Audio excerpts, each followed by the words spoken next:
Manipur ki thokli ba Erang asigi Loishinba purakna bukhona bagi mahutta amaga Hunnaduna Leiraga Erang asi Loishinba Ngamla-Gadra haina RPI athwa legi state committee gi president Maheshwar thaunauzam na hanglakle just mating private limited na sinduna MU gi art science hall da pangthokiba ahanba state level math competition gi prize enthokpagi thoramda Maheshwar thaunauzam na makha taraduna Manipur da chahi ani hanjilaklaba Erang asina mipum khudingmakta awaba piribani Asigumba awaba sing kokhanaba honabagi mahutta leiriba politicians singna makhoi maselgi marakta hunaraga Erang asigi Loishin purakpa ngamgadawribra makhoi gi wakal tadaba manba thong ubasi leibak miyamgi laibak thibani miyamna motli hairiba politics tagi thodok khudingmak thoglakpani aduga Loishin su politics na purakadabani mamangda soikhiba kayana ngasigi miyamna wariba sigi yenglaga haurakliba mirolna politics ta yawshinduna soiramliba pumba semdokna bohona minasi Loishin purakna bohona banatana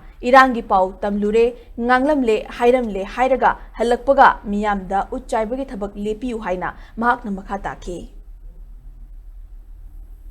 Akoi imaleba kansi thabak oy bosi thabak oy result thangla thabak kosi rajniti gunaiba kaunaiba e nabita gunba bi e gunba usi khathe awara mo kansi mana ba kali se mayam de rajniti yawni haibani ko politically suri imal system